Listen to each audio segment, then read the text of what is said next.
न देंगे ज्ञान न सुनाएंगे कोनो श्लोक। नमस्कार, मेरा नाम है आलोक और खबरीलाल जी का मंच सजा है आज बलरामपुर विधानसभा में, जहां भाकपा माले के प्रत्याशी साहब महबूब आलम जी हमारे साथ हैं। एक बात सीधा सीधी सवाल करते हैं महबूब आलम साहब, जनता काहे वोट देगी आपको? जनता इसलिए मुझे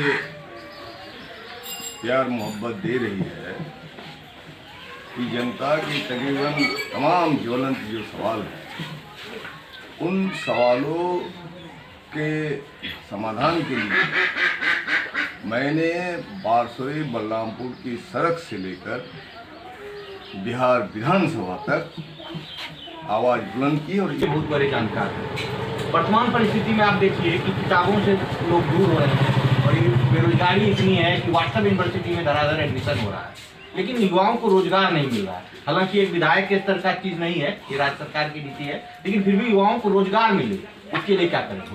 युवाओं को रोजगार मिले, इसलिए हम लोग तो बोलते हैं कि एक जमाना था, आप लोगों को नहीं मालूम है, 66-67 हम लोग प्राइमरी स्कूल में पढ़ते थे। उस जमाने में एक कहावत था कि पढ़ लिख के क्या हो, नौकरी तो मिलेगी नहीं। फिर वही जमाना आज देखा जाए, देश को बेच रहा है, रेल को बेच रहा है। 150 रेल को 30 साल के लिए इन्होंने बेच दिया। हवाई अड्डा बेच रहा है, बीपीएल बेच रहा है, बड़ी बड़ी नवरत्न कंपनियां को बेच रहा है। रोजगार मिलेगा कहाँ से आपको? वो इंजीनियर आप दिखाते हैं बेचारा, और 20,000 की नौकरी की प्राइवेट नौकरी कीजिए, वो अब नौकरी हो जाएगी, ये सेवा नहीं होगा। जो सामंतों की जो नौकरी, सामंत लोगों के मकान में जो नौकरी करते थे, वही होने वाला है। वही नरेंद्र मोदी और नीतीश कुमार जी मिल करके हमारी तकदीर का सौदा पूंजीपतियों के साथ, कॉर्पोरेट परस्तों के साथ, यूरोप के साथ कर रहा है, अमेरिका के साथ कर रहा है। हमें एक दूसरी आज़ादी की मुकम्मल लड़ाई का रास्ता बिहार से खुलेगा और ये चुनाव साबित करेगा कि बिहार ही नेतृत्व करेगा और 12 करोड़ जनता को इग्नोर करके, नजरअंदाज करके कोई हिंदुस्तान की पॉलिसी नहीं बन सकती है। बलरामपुर बिहार ही नेतृत्व करेगा, एक नया अध्याय लिखेगा। एक बात बताइए, हम लोग थोड़ा सा बलरामपुर में लौटते हैं। जनता जो है, अभी कहा जाता है कि यहाँ पे चुनाव जो है दूसरे नंबर के लिए जाया जा रहा है। लगातार आपको जनता का समर्थन, सहयोग, आशीर्वाद मिलते रहा है, तो यहाँ दूसरे नंबर के लिए जाया जाए। तो इसके लिए क्या मानते हैं? जातीय समीकरण है या आपका अपना व्यक्तित्व, आपका काम है? कोई जातीय समीकरण नहीं है। यहाँ वर्ग संघर्ष है, यहाँ किसानों का संघर्ष है, यहाँ बेरोजगारों का संघर्ष है, यहाँ पुलिस अफसरशाही अपराधियों के खिलाफ संघर्ष है। चुनाव कुछ दिन पहले कोरोना से लड़ा जाए। चुनाव आयोग ने भी कहा था कि 70 देशों में चुनाव टल गया जी, लेकिन बिहार में हो रहा है। चुनाव आयोग को लगता है कि बिहारी भेड़ बकरी है, जानवर।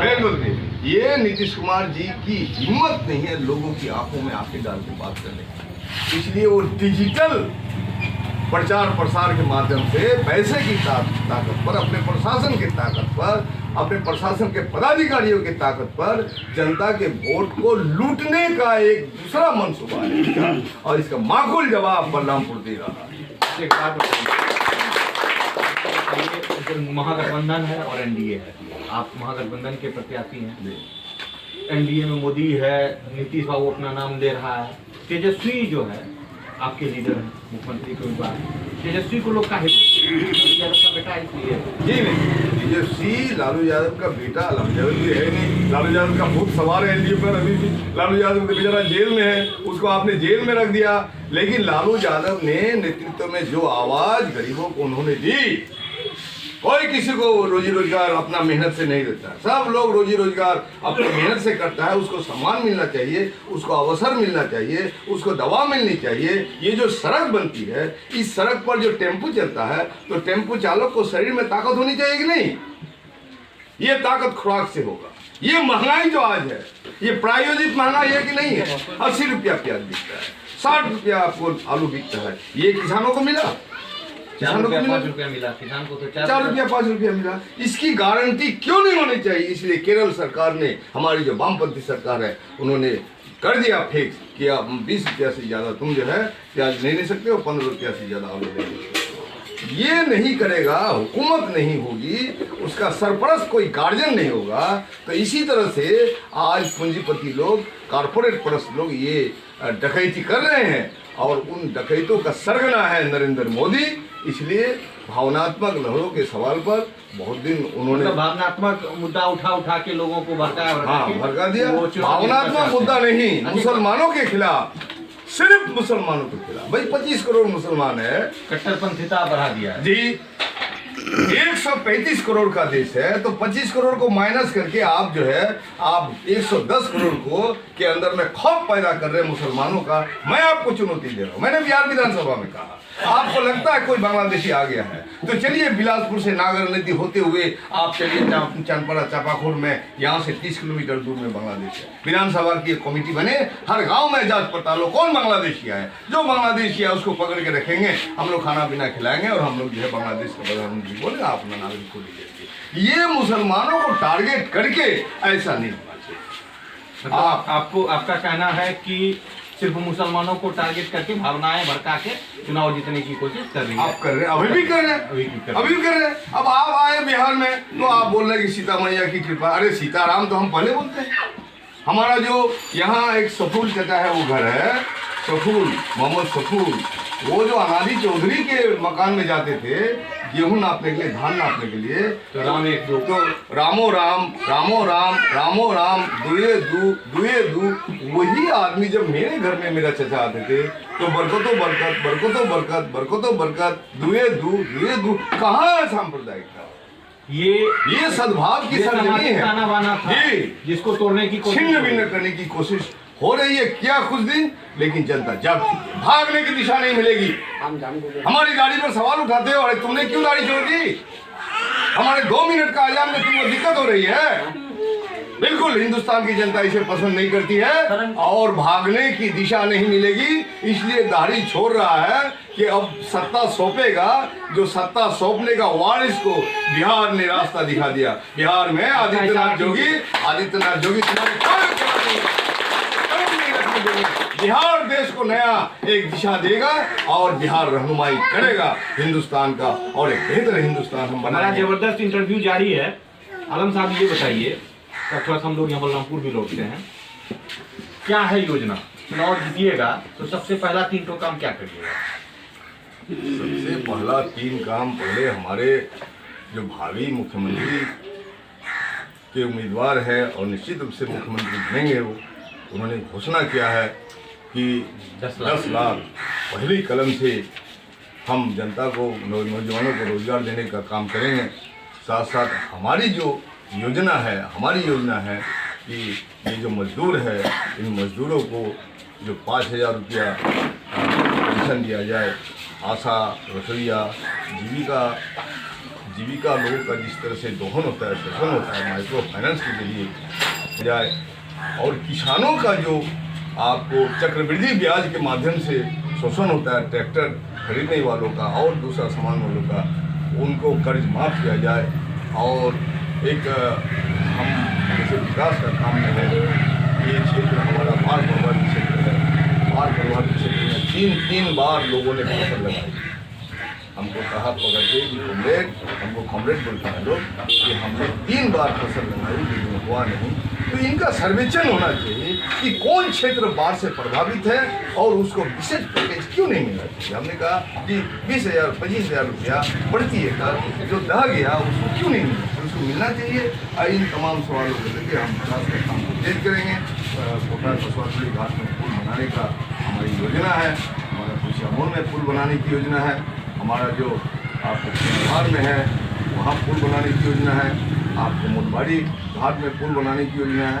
क्योंकि अगर ये सब नहीं होगा तो स्वतः रोजगार जो तलाश करता है, ये स्वयं अपने पैर पर खड़ा होकर जो दुनिया में लोग हिंदुस्तान में जा रहा है कि रोजगार हासिल करने के लिए, तो विकास के ये काम अगर नहीं होंगे तो संभव नहीं है लोगों का सर्वाइव करना।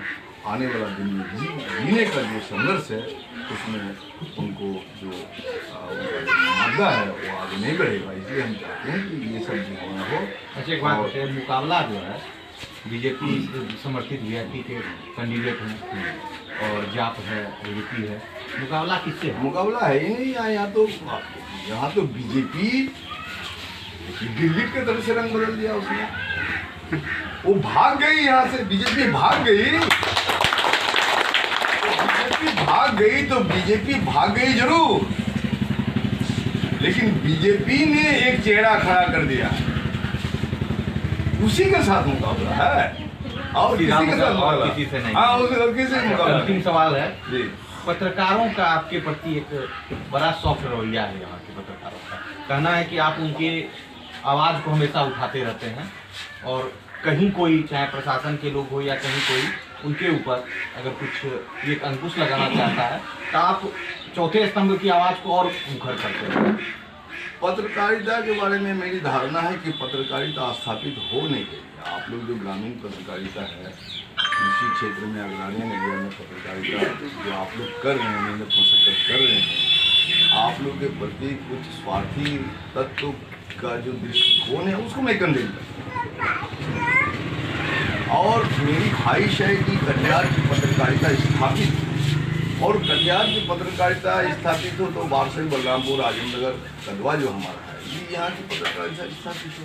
तो पत्रकारिता को स्थापित करने के लिए उनका जो जद्दोजहद है उनको सकारात्मक दृष्टि से हम देखते हैं कि अभी भी आपको जो सम्मानजनक जो रेम्यूनरेशन मिलना चाहिए अपनी पत्रिकाओं के माध्यम से, मैं जान रहा हूँ आपको तो नहीं मिल रहा है, तो आपको एक कॉन्टीजेंसी फंड मिलना चाहिए और आपको आप सर्वाइव कर सके, जनता की सेवा में कोई भी कर सके। इसके लिए मैं चाहता हूं कि आपको थोड़ा प्रोत्साहित करना चाहिए और थोड़ा आर्थिक सहयोग भी जनता से ही और ये करप्शन, इसलिए बहुत लोग बोलते हैं पत्रकारों के बारे में उल्टा सीधी बात, तो मैं आप लोगों से भी बोलता हूँ कि ऐसे लोगों को बोले कि तू पैसा खाता है रे, तू खाता है कि नहीं खाता? हम आजमनगर से आए, तेल जलता है कि नहीं जलता है?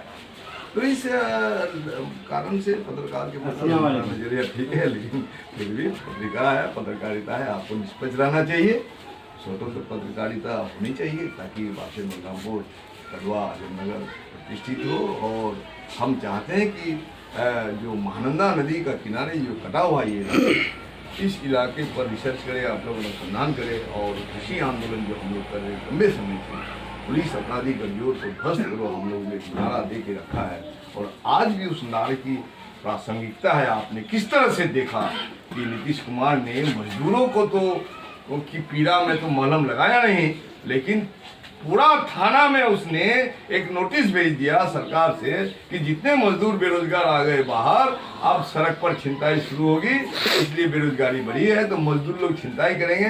तो मजदूरों को उन्होंने जो अपमान किया है ये करके उसका जवाब मिलेगा। और कहीं भी कोई किसी मजदूर ने छिनताई नहीं की, आपने देखा मजदूरों ने जान को हथेली पर दोबारा लेकर के कोरोना काल में भी ये दोबारा रोजी रोजगार के लिए, हलाल की कमाई खाने के लिए ये बम्बई दिल्ली चले गए, बड़े बड़े बस में आपने देखा। इसलिए अपराधियों के साथ पुलिस को दोस्ती है।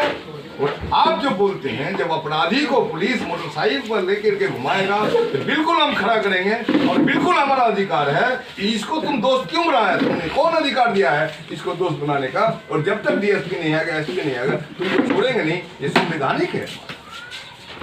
ये थे महबूब आलम साहब। कहते हैं वाम दल के नेता बातों के धनी होते हैं, लेकिन जब आप बलरामपुर जाएंगे तो यहाँ जनता का जो सहयोग उनके साथ है, और आप जब बलरामपुर आएंगे तो काम भी जमीन पर दिखता है, जनता का सहयोग है। इस वजह से ये लंबे समय से यहाँ के विधायक हैं। अब देखना है कि इस बार जनता का सहयोग उन्हें कितना मिलता है। यही न थी आलोक रंजन सिंह, खबरीलाल जी, यही थी बलरामपुर।